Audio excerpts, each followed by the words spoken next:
বাড়ির বয়স্ক বাবার অনেক সময় গোসল করতে পারেন না ঠিক মতো। তো আপনারা যারা বড় ছেলে আছেন বা ছেলেরা আছেন, একটু চেষ্টা করবা বাবার দিকে নজর দিবা। কেননা বাপ হওয়ার আগে যদি বাপর খদর আপনারা না বুঝেন, তো আজকের এই ভিডিওটা আসলে শিক্ষামূলক। অনেকেই হয়তো অনেক বাবারারে এই অনেক সময় খেয়াল করেন না, তো তারার প্রতি অনুরোধ এই বিষয়টা একটু নজরও রাখবা।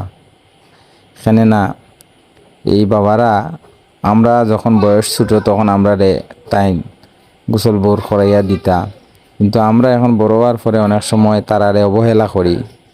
তো এই বিষয়টা আপনারারে আজকে তুলে ধরলাম যে অন্তত আমার ভিডিওটা দেখে যদি কেউ খুব শান্তি পাইলাম রে বা। আমি তো আমার গোসল করতাম পারি না রে বা। বয়স হয়ে গেছে নানি, আয় আয় বয়স হয়ে গেছে তাহলে পারো না পালা করি ঠিক মতো তেল তো দিতে পারো না, না বয়স হয়ে গেছে।